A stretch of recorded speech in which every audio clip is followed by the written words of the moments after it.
Coach, you want to start us off with an opening statement after a fun game? They're extremely fun when you win. Spencer, I want to go back. Our coaching staff and players have been pointing to tonight for a long time.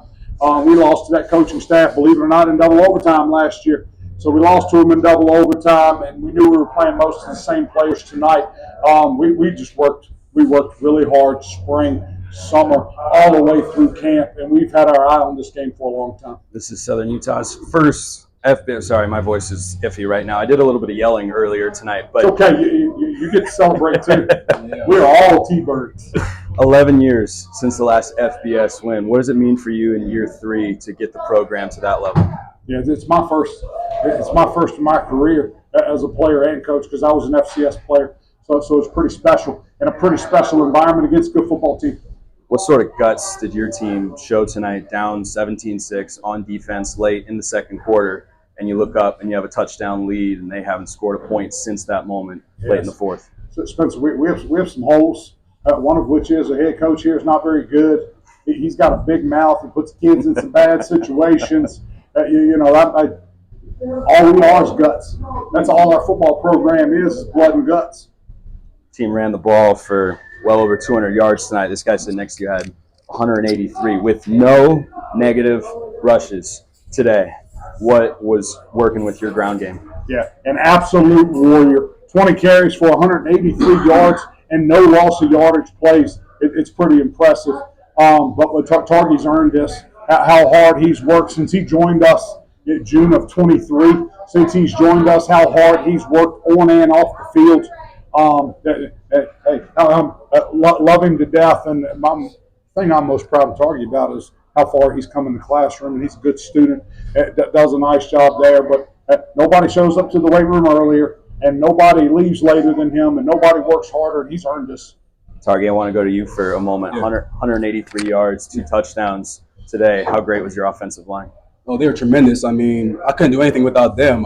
So shout out to my O-line, shout out to my receivers for blocking downfield, shout out to my quarterback for holding the lanes. I mean, it was a full team effort, and shout out to our defense as well. I mean, they stopped them when they needed to, and I couldn't be more proud of this team. You busted a couple of long touchdown runs, including the one to take the lead. Take us through that play and what you saw and how it developed. I mean, I knew I was going to score from the beginning. I mean, I knew the backers were placed in the right place. When the ball was snapped, I seen my guys come across. The hole opened up. I just took it, and you know what I'm saying, the rest is history.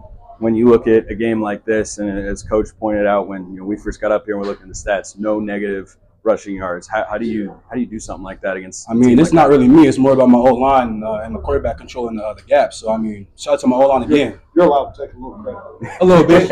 I play hard. I put myself in a good position, but ultimately my teammates helped me out the best. I mean, the most. When that second field goal attempt from them went wide to the left, what were you thinking on the sideline? I was thinking, hey man, that's a great game. I'm glad we don't got to go into another overtime. I mean, I'm glad to get out there with the dub, and I'm just proud of this team, proud of the defense for shaking back. What was it like to be in the middle of your teammates? You guys look like you were pretty happy down there. It was amazing. I mean, I don't think I've ever felt like this with the football game. It's probably one of the most enjoyable football games I've ever been in and been a part of. So thank God for all that. Coach, back to you. When that field goal went wide left, what was the first thing that went through your mind? I don't. If you haven't coached, this is hard to relay. The coaches have the worst angle.